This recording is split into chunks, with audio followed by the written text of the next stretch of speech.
Hello everyone, welcome to Learnica English. Today's phrase, This place is dead.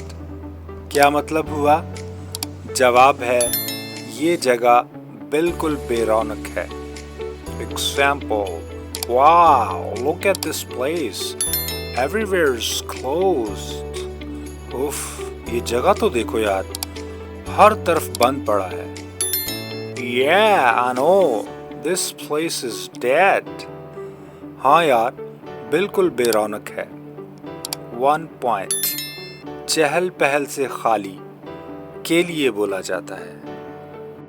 That's all for today. See you tomorrow. Bye.